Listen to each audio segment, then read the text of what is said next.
Welcome to the Susan Sly Project, where entrepreneurs rule, startups launch, and the side hustle becomes the main hustle. Ladies and gentlemen, your host, Susan Sly. All right, side hustlers. Well, I have a question for you. Wherever you're at right now, wherever in the world, whatever's going on, maybe you have a side hustle. Maybe you're thinking of starting a side hustle. Maybe you've got a main hustle, you have a side hustle, or some of you I know are serial entrepreneurs. You have like 7 businesses going on. But I want to ask you, did you have a moment, or have you had several moments when you just felt paralyzed with what's going on in COVID and you thought, I just don't know what to do? Well, in a moment, I'm going to bring out a guest who is just absolutely incredible lady. I think I'm, one of her biggest fans. And she made a decision to navigate her business during COVID, during a shutdown, by communicating, by pivoting, by innovating, and you're going to hear exactly how she did it. So before I do, a couple of quick announcements. Number one, how would you like to be coached by a self-made millionaire who has been in Forbes, on CNN, CNBC, Fox, Lifetime, ABC Family, who is also a mom of 5 and runs 3 companies for free? Yes, you can, and that's me. So if you are on my list, if you go to susansly.com, you go on the list, you are invited to free coaching. And that's where I will coach you on sales, marketing, mindset, money, what you need to succeed. And so I would love to invite you to do that. So just go to susansly.com, get on the list. I promise I will not spam you. If you are looking for a marketing agency and you are a side hustler, Agency 8, which is the agency I founded, is the premier marketing agency for side hustlers. So we want to empower you to learn how to market. So you can go there right now. We have an amazing special right now with our Ninja package. That's also going to include your Keep by Infusionsoft app. It's only $147 a month, and you get a free second phone line. So that's right. Business people aren't going to be calling your phone, and that creepy, weird guy off Instagram who somehow got your number isn't going to be calling you. It's fantastic. So go there right now, agency8.com. You can sign up with our Ninja package. It takes literally 2 minutes. You're going to get a free onboarding session. You get to be part of our amazing community. It is absolutely incredible. So my guest today, Aimee Lynn, is absolutely incredible. She started her journey in yoga, actually, back in 2010. She became certified. She decided to really change her life and shift how she was showing up in the world. And the thing I want to say to everyone in front of her is, from near and afar, she has just been a shining light in my life. And she is a co-founder and manager at the yoga studio that I go to. And some of you might be like, well, what could I learn from someone who's running a yoga studio? Oh, my friends, you're going to learn a whole lot. You're going to learn about mindset. You're going to learn about communication. You're going to learn about how do you navigate when you just feel like burying your head in the sand. And you're going to learn some incredible techniques in terms of navigating this very uncertain world. So, Aimee Lynn, thank you for joining me, girlfriend. Hi. Thank you so much for having me, Susan, on the show. It is a pleasure. So let me just jump right in. I have to ask you. Okay, so COVID starts to happen, and a lot of people panicked. A lot of people in business panicked. When you first heard we have to shut down the studio, what went through your mind? So the first thing that went through my mind was the thought of our students, our community. We are a small business, but we're a community as well. And so making sure that our students had the tools that they need. How could we continue to give them the tools that they needed to get through this time while we weren't going to be open? How can we communicate the changes to them quickly and efficiently? And then 2, how do I continue to support my team? How do I continue to build my team in this time where we weren't going to be seeing each other every day? We were so used to that face-to-face contact every day, and we knew our world was going to be changing. So those were the first couple things that went through my mind, definitely. And what was the emotion that you had because you have such a tremendous heart of service. But and you're very calm. But did you have a wall kicking moment at all? I didn't have a wall kicking moment. I had more intense feelings for the collective, being very open and very in touch with energy and people. I had a few moments where I just felt for our human collective and was sad about how these changes were going to be affecting us. But the most important thing that I kept coming back to was my grounding techniques, because I knew that I was going to need to stay strong for a big group of people and calm, like you said. So how do I continue to stay grounded in my personal practices? How can I continue to remind myself that I am okay, that I am safe, and continue to work through that in myself so that I can help everyone else around me? Yeah. And it's huge. Just that there's so much crazy energy like out there, and it's very seductive. I know people, I'm sure you do too, who there's a difference between information and inundation, and they've decided to allow this inundation of negativity to paralyze themselves. And there are people going, I can't wait for 2020 to be over. And I'm like, make the most of every moment. There's opportunity and adversity. Like, I watched, as a member of the studio, I watched that suddenly it's like, okay, we have to shut down, but communication went out right away.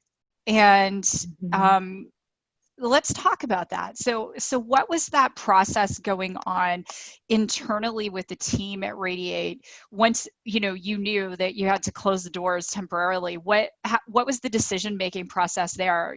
Because I know you guys show up to serve, right? So what happened?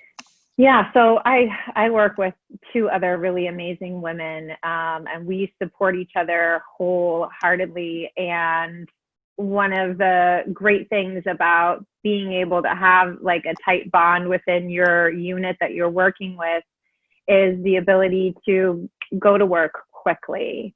We were all available to get on a call, make the decisions that needed to be made in regards to how we were going to continue to conduct business, how we were going to change, and then divide and conquer. As far as making all the adjustments to our software, I mean, that in general is like a feat. Closing down classes and updating all of the students through social media and email. And the communication piece was really important in how we were using our words, because we know that everyone was inundated with this sense of fear. And what yoga brings to our community is safety and that level of security and love and family. And so we wanted our students and community to know that we were still going to be there for them. And so how were we going to do that? And so we just divide and conquered, and we tackled it really quickly. So I'm so grateful to have a good team to work with. What was the hardest decision you had to make? It was a gradual progression, like for everyone. We first, were maybe limiting our class sizes, and then we started to limit our class times a little bit. And the hardest decision to make was when we actually decided to close the doors for a period of time. And we were closed for 6 weeks, 8 weeks. And that was a really, really tough decision. And honestly, it wasn't a decision that we got to make for ourselves. And that was the hardest part about it. for those of you that are strong and independent and hardworking and entrepreneurial, being told that you have to close your business is really challenging. And so we just had to surrender in that moment. And we had to know that this is just going to be for now, right? This is our situation for now. Our doors will be closed, but what are we going to do next? You know, this is what happens now, but what are we going to do next? And that was when, you know, we went to the online classes for free and being able to give our community live classes, recorded classes, whether it was meditation to just calm them down at the end of the day, or a meditation in the morning to, you know, give them an optimistic outlook. And then an active practice in the middle of the day to keep their body moving, to support their body, to, you know, continue to heal their body from home, since we couldn't have them in our yoga space. So it sounds to me that the questions that you choose to ask are indicative of the results that you have, because I wrote this down. Okay, what are we going to do next? It might have been like, and I know one of the partners there might have been like the F-bomb. What the are we going to do next? Exactly.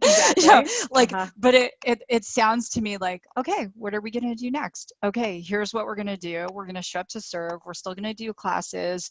We're going to figure out a way to monetize, because there are still expenses for business owners that happen regardless. So what are some of the other things you guys did to generate revenue, even though you couldn't have students coming? There were several things that we did in the meantime. The big one that we did was we set up a family fund. As a community of yoga teachers, as well as we have our students, but as a community of yoga teachers and owning a business, we knew that we still needed to be able to support our team members.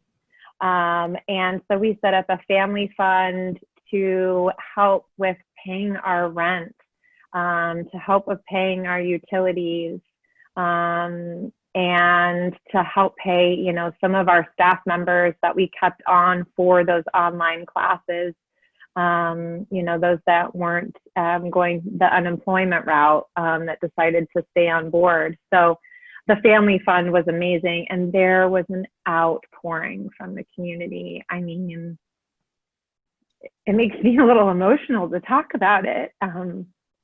Everyone gave beautifully, and it was really, really sweet, because we know how much we give to our community on a daily basis, but to receive back, you know, to receive back and see how much people really cared about us was really sweet. And then another thing that we did was we went online and we used our Instagram and Facebook to sell our products online. And we went to doing sales via our Instagram stories, and you know, had our teachers take photos in the new clothing that we had, because of course we had a whole retail area full of product that was just sitting there for those weeks that we were closed. And we would do at-home drop-off, and you know, I went and delivered retail to people's homes. We sold so many yoga mats during that time for people to have a new and clean yoga mat to practice on while they were at home. And so those were the two biggest things that we did to help bring in some revenue during that time. That was definitely like on our toes, thinking about how we can continue to support our small business. And energetically too, I love what you shared, because there's so often when we're very focused on adding value to others, it's easy to get into a place where we become great givers and not great receivers, right? And there's this thing a mentor of mine taught me a long time ago in business. It can't be like this, you know, like one hand out, one hand up. It's kind of this energetic flow of, knowing these ebbs and flows, right? And at the studio, there's this beautiful community, right? And it is like, it is, for me, it's my happy place. I'm like, this is, this is where I go. Actually, one of my clients bought me a gift card, which was so sweet. Shouts out to Allison for like $150. I didn't even know until a couple of weeks ago. Sweet. Tiffany texted me. She's like, did you know one of your clients bought you a gift card? So it was cool how there were other people supporting the community who weren't even part of the community, which is amazing. I love that. The other big thing is the communication, because there were businesses that closed that didn't communicate, and you don't rely solely on social media. In fact, use a CRM to be communicating. There are regular updates that come from the studio via email, via text. Let's talk about that, because some small business owners relying only on social media when they've got to compete with COVID, or they've got to compete with an election, or they've got to compete with all this stuff. Why is it that you guys choose to also do that direct communication? This was the first time we got into the text messaging. Was a big part of the process. And it was so helpful to be able to use our software program to communicate with students via text message and via email, because there was a lot happening. And we do track our open rate and such via email. And we have thousands of people on our list that were all across the country. So no matter, if a student came to us one time from New York, being where we are, people come in and visit all the time, or whether they were in Chicago, they knew that we were having these free online classes.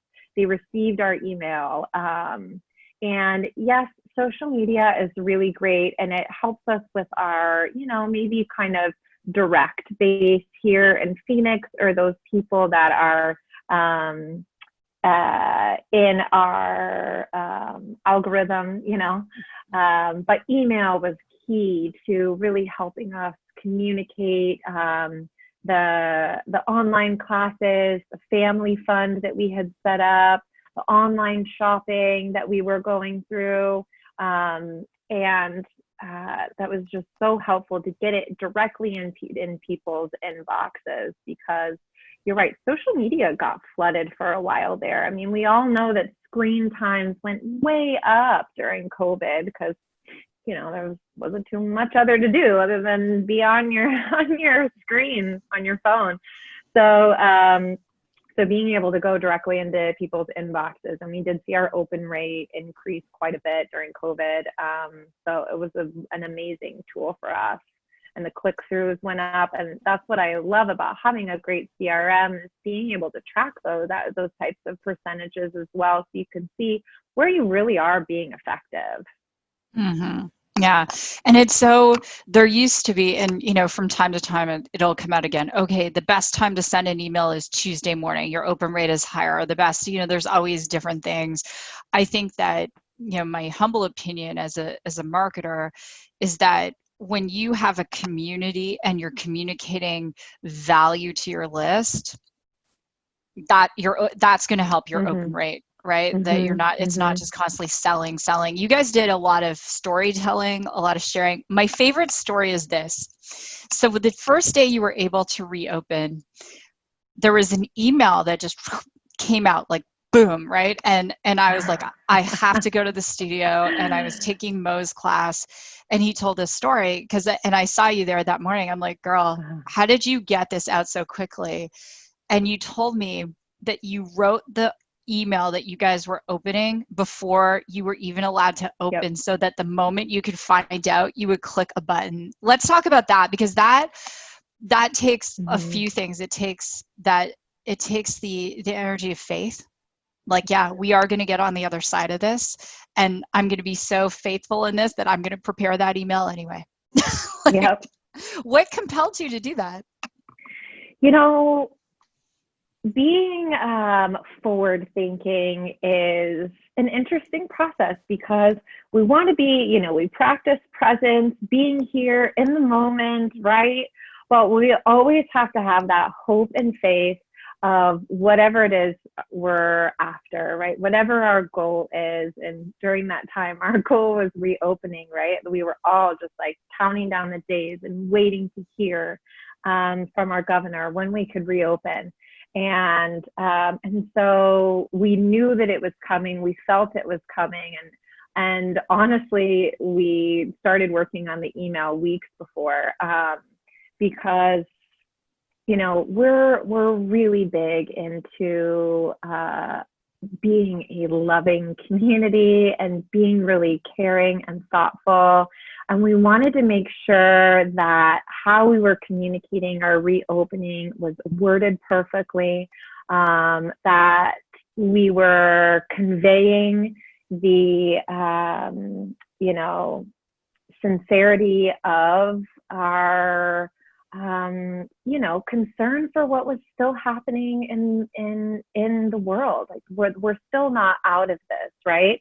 And so what are we doing as a business to make sure that we were going to be protecting our students, that we were going to be protecting them at in the studio while they were there, so that they could feel safe to come back out again, so that they we still have some students that haven't gotten back out, and that's okay too. We are going to be, ready for them whenever they're ready to come back out to the studio.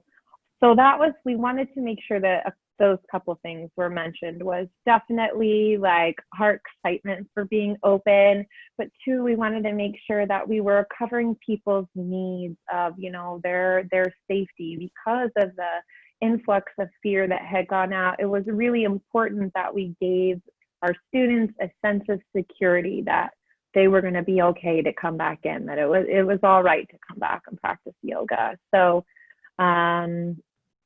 yes, once we got the word, we were waiting on the governor to speak, and once he did, the three of us again got on the phone and, okay, here we go.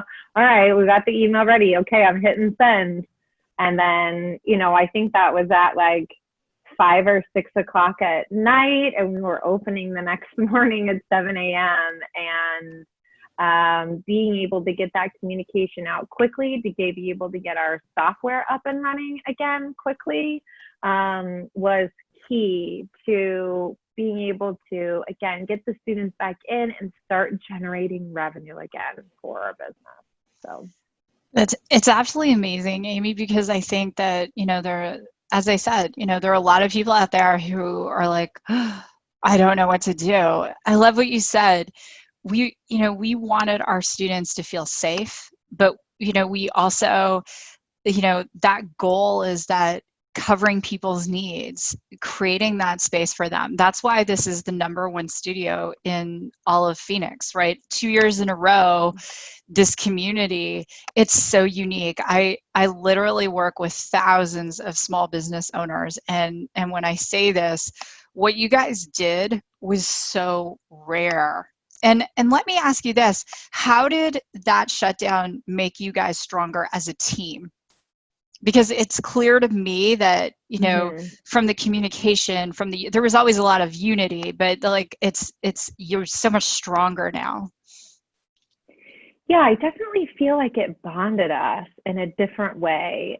Anytime you go through crisis with a group of people, there's a lot of things that happen. You are vulnerable, right? And so when you are vulnerable with other people, especially your teammates, and you work together to find solutions, and you are just present and you have the same common goal, that was really important. And also we allowed each other to express our feelings whenever we were going through moments of frustration, because there were many. Mm-hmm.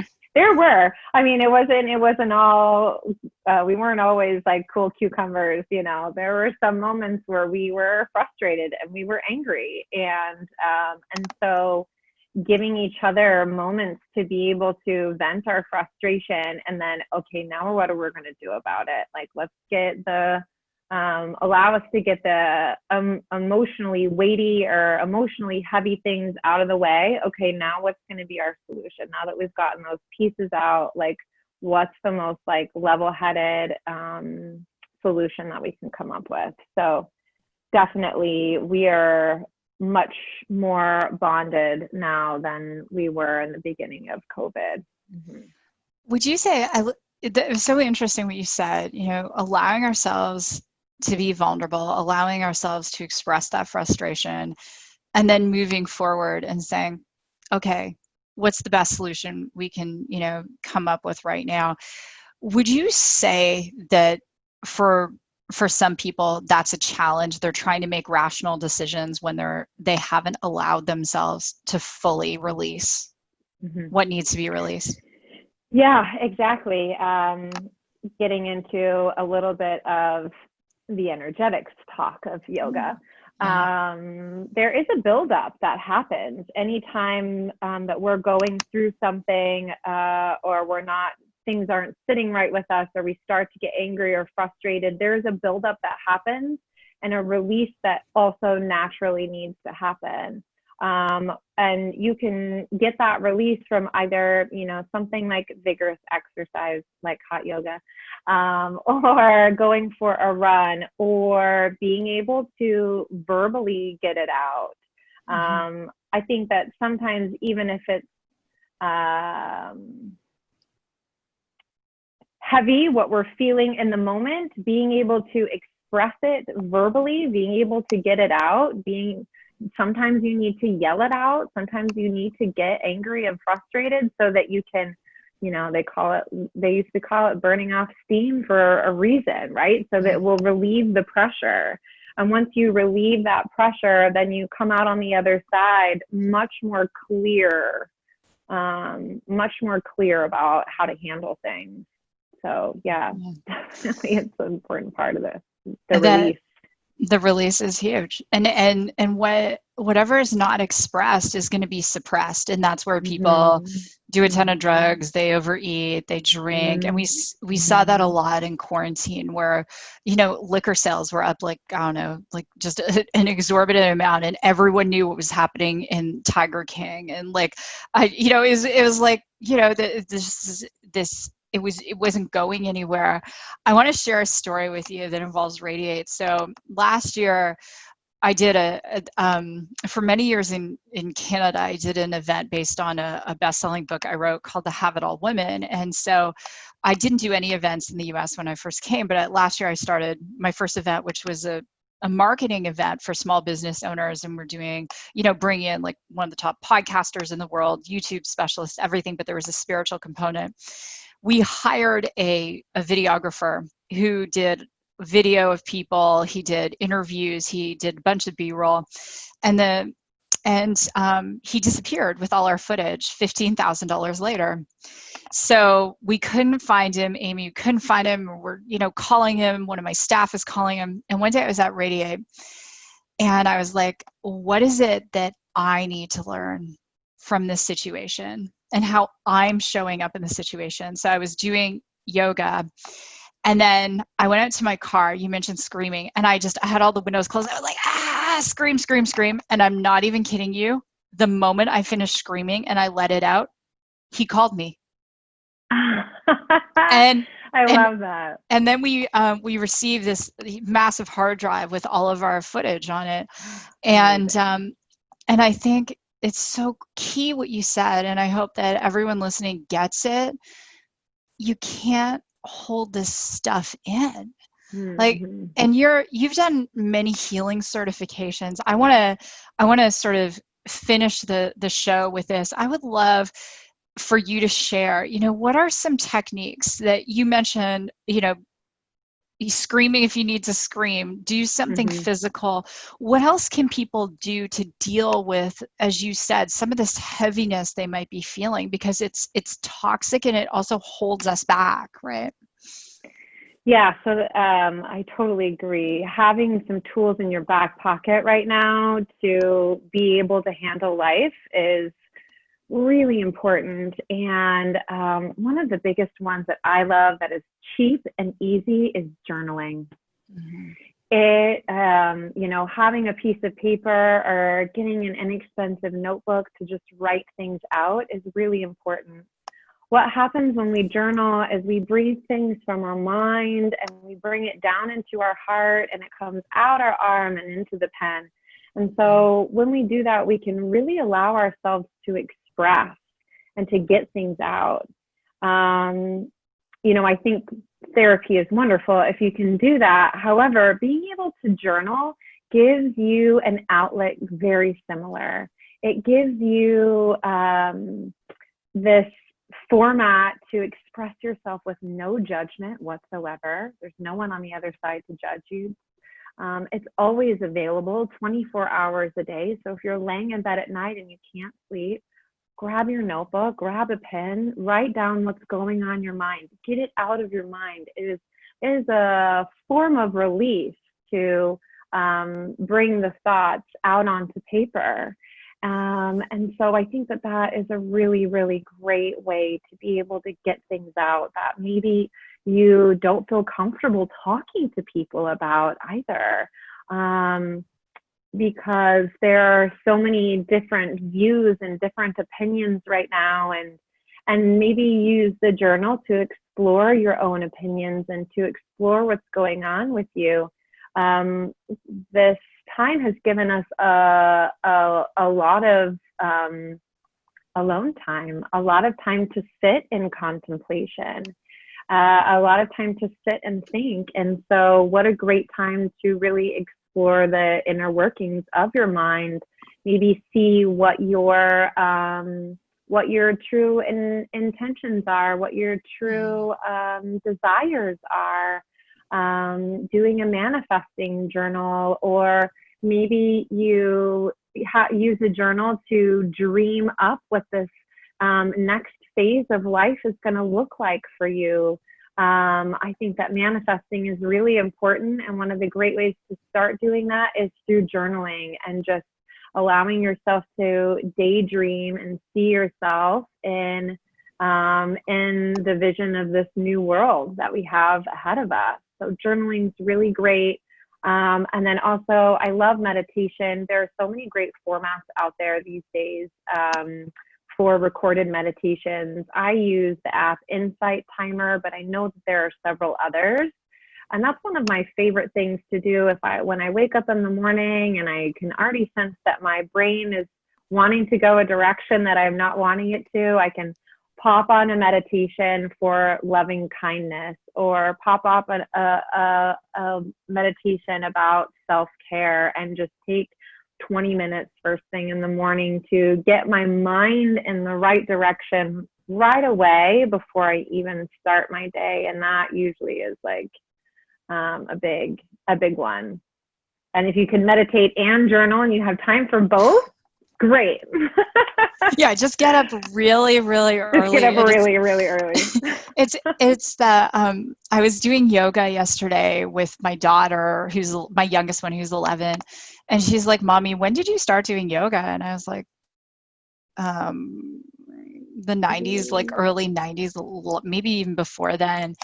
And teaching our children to be mindful, teaching them to express, teaching them to breathe, right? How often do we go through our days and we're not even breathing, Right. and it doesn't have to be a big practice. It could literally be 5 minutes where you just close your eyes and start breathing deeply, and just knowing that if something is knocking on your brain, meaning like you cannot get rid of it, just like I was with that whole video thing, that there's something for you to learn about you and how you're showing up, which is huge. Well, Aimee, how can people follow you on social? Because you're amazing. And I was like, thank you. I've interviewed so many. We're almost on episode, I don't know, it depends when you're listening. I think we're almost on episode 200 of the show. But I was really looking forward to interviewing you for this very reason, because the objective of the show is to really help people see possibilities no matter what's going on. So how can people follow you? How can they connect with you? Sure. So you can find me personally at aimeelynn.me. That's AIMEELYNN.me on Instagram. Or you can find my yoga studio at Radiate Hot Yoga. That's RADI, the number 8, HOTYOGA. Well, thank you. You can find those on Instagram there. Yep. Thank you, Miss Aimee Lynn. And hey, if I know that because this is a global show, but if you're in Phoenix, come to Radiate. Like if I love you, I bring you to Radiate. I brought many people to Radiate. You've brought a lot of friends over the years. Well, I figure if we can go through hot yoga together, then it strengthens the bond, right? Yeah, definitely. Thank you so much for having this conversation with me, Susan. I appreciate it. Well, thank you, Aimee Lynn. And thank you, everyone who's been here. If this show has helped you, we would love for you to share it. If you're listening on iTunes and this has been amazing for you, we would love a 5-star review. And thinking about whomever it is in your life who perhaps needs to hear this message, just deploy, because the show is all about service. So with that, God bless, go rock your day, and I will see you in a future episode of the Susan Sly Project. Ladies and gentlemen, this has been another epic episode of the Susan Sly Project. For more tips, strategies, and ideas, visit www.susansly.com.